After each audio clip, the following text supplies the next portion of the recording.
Halo semuanya, selamat datang di sesi bedah materi kita hari ini. Nah, khusus buat Anda yang mungkin baru banget nyebur ke dunia forex dan lagi semangat-semangatnya belajar, kita bakal ngebongkar sebuah strategi yang super menarik bernama teknik maut. Jangan keburu ngeri dulu dengar namanya, karena aslinya sistem ini dirancang spesifik untuk para trader pemula yang butuh satu hal penting, kesederhanaan. Kita akan membedah sumber materi ini untuk melihat gimana rutinitas trading yang kelihatannya rumit bisa diubah jadi langkah-langkah mekanis yang gampang banget buat diikuti. Pernah nggak sih ngerasa udah nyoba trading, tapi hasilnya kok naik turun persis kayak roller coaster? Anda nggak sendirian kok, banyak banget pemula yang frustrasi karena hasilnya nggak konsisten, sampai rela mantengin grafik berjam-jam, bikin mata juling, dan ujung-ujungnya malah trading pakai emosi. Nah, materi yang kita bedah hari ini tuh nyerang langsung ke titik kelemahan itu. Ini ngasih jalan keluar yang jelas dan terstruktur buat Anda yang mungkin udah mulai kewalahan sama banyaknya indikator di luar sana. Oke, biar gampang, kita bakal bedah materi ini lewat 5 langkah cepat. Mulai dari aturan 5 menit, skenario beli, skenario jual, gimana membatasi risiko, sampai yang paling penting, menguasai emosi kita sendiri. Langsung aja kita masuk ke bagian pertama, yaitu fondasi dari semuanya, aturan 5 menit. Buat seorang pemula, ngelihat pergerakan harga di layar itu emang kadang bikin pusing keliling.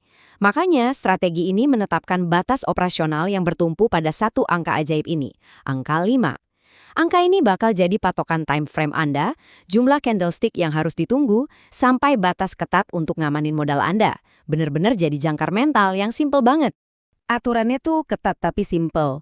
Pertama, Anda wajib banget cuma pakai time frame M5 atau 5 menit. Nggak usah lirik-lirik time frame lain. Sumber materi ini nekenin kalau buat pemula, kesederhanaan itu adalah pertahanan terbaik. Nggak perlu pusing mikirin analisis yang berat-berat. Tapi ingat, ada pantangan keras. Jangan pernah sentuh teknik ini kalau lagi ada rilis berita ekonomi penting. Tugas Anda cuma satu, duduk manis nunggu pola 5 candle yang pasti terbentuk. Sangat mekanis kan?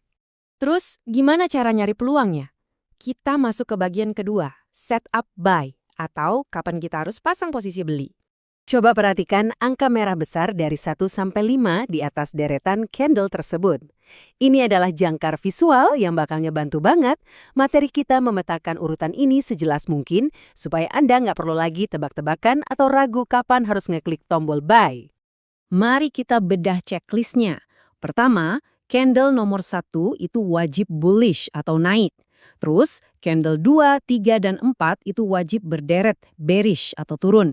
Ini tuh nandain ada tekanan jual sementara. Nah, penentunya ada di candle kelima yang harus kembali mantul bullish. Kalau susunan ini udah terbentuk rapi, begitu candle kelima ditutup dan pindah ke candle baru, Anda langsung hajar posisi buy. Ingat ya aturan emas buat pemula, kalau grafiknya nggak persis kayak urutan ini, jangan maksa buat masuk market. Nah, hasil nyatanya bisa Anda lihat langsung di dalam kotak biru itu. Karena Anda masuk persis setelah momentum polanya terkonfirmasi, floating loss atau kerugian mengambangnya jadi minim banget. Ibaratnya, floating loss itu kayak ngelihat uang kita nyelam sebentar ke dalam air sebelum akhirnya berenang naik lagi ke permukaan. Buat pemula, meminimalkan momen nyelam ini krusial banget buat ngurangin stres deg-degan saat trading. Sekarang kita balik logikanya. Kita bahas skenario sebaliknya di bagian ketiga. Setup sell atau posisi jual. Sekali lagi, coba latih mata Anda buat ngenalin formasi angka merah besar ini pas lagi ngelihat grafik yang gerak-gerak. Formasi ini murni kebalikan persis dari apa yang baru aja kita bahas buat posisi beli tadi. Perhatiin gimana arah momentumnya pindah. Candle pertama ngasih dorongan bearish atau turun. Terus, candle 2, 3, dan 4 adalah koreksi bullish yang naik pelan-pelan ngelawan arus. Dan puncaknya, dorongan ke bawah kembali muncul di candle kelima yang wajib bearish. Begitu candle kelima ini selesai, langsung eksekusi posisi sell. Jelas, terstruktur, dan yang paling penting, nggak ngasih ruang buat kita nebak-nebak pakai perasaan. Lihat apa yang terjadi di kotak biru ini. Pola 5 kain candlenya terbentuk sempurna dan nggak lama setelah itu, boom, harganya langsung meluncur turun. Ketegasan kita dalam ngikutin aturan yang kaku inilah yang bikin hasil mekanis kayak gini bisa terjadi. Sebagai tambahan, materi ini juga sempat nyinggung soal peluang re-entry atau masuk kedua kalinya. Kayak yang ada di kotak biru sebelah kanan itu. Tapi ditegasin juga, kalau dapat satu setup aja biasanya udah cukup bikin senyum. Kadang pasar emang ngasih kesempatan kedua sebelum targetnya kena, jadi bisa masuk lagi. Cuman pesannya buat para pemula, mending fokus aja dulu tajem-tajemin insting di setup tunggal yang solid. Nggak usah buru-buru. Nah, kita sampai di bagian keempat, dan ini adalah inti sari dari semuanya buat pemula, batas resiko. Alias, gimana caranya ngelindungin nyawa akun Anda? Tolong catat ini baik-baik. Ini aturan mutlak yang haram hukumnya buat dilanggar. Begitu Anda klik entry, detik itu juga Anda wajib pasang stop loss sebesar 5 pip dan take profit 5 pip. Sebagai gambaran simpel, 1 pip itu ibarat satu langkah kecil harga bergerak. Aturan membatasi kerugian cuma maksimal 5 langkah ini adalah jaring pengaman mutlak Anda. Jangan sampai, saya ulangi, jangan pernah biarin posisi Anda melayang-layang tanpa pelindung. Modal Anda harus selalu aman. Coba bandingkan dua skenario ini.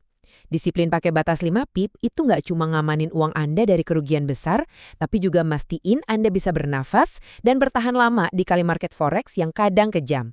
Sebaliknya, kalau nekat trading tanpa pengaman, siap-siap aja diserang panik luar biasa yang ujungnya bikin akun ludes.